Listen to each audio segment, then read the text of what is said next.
Ils voulaient juste vivre selon leurs traditions. Ils sont devenus des peuples que l'Occident a voulu réduire en esclavage. Les Africains d'avant la colonisation, ceux qui maîtrisaient l'art de vivre en harmonie avec la nature et les forces invisibles.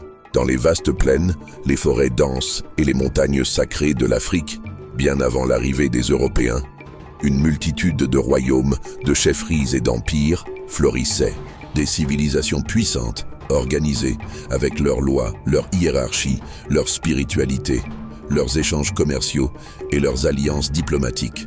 De l'Empire du Mali et ses savants astronomes au royaume du Bénin et leurs cités royales ornées de bronze, l'Afrique connaissait une prospérité culturelle et spirituelle sans pareille. Les peuples africains vivaient en respectant des équilibres subtils entre le monde visible et invisible, rythmant leur quotidien par des rites, des traditions orales et des sciences anciennes.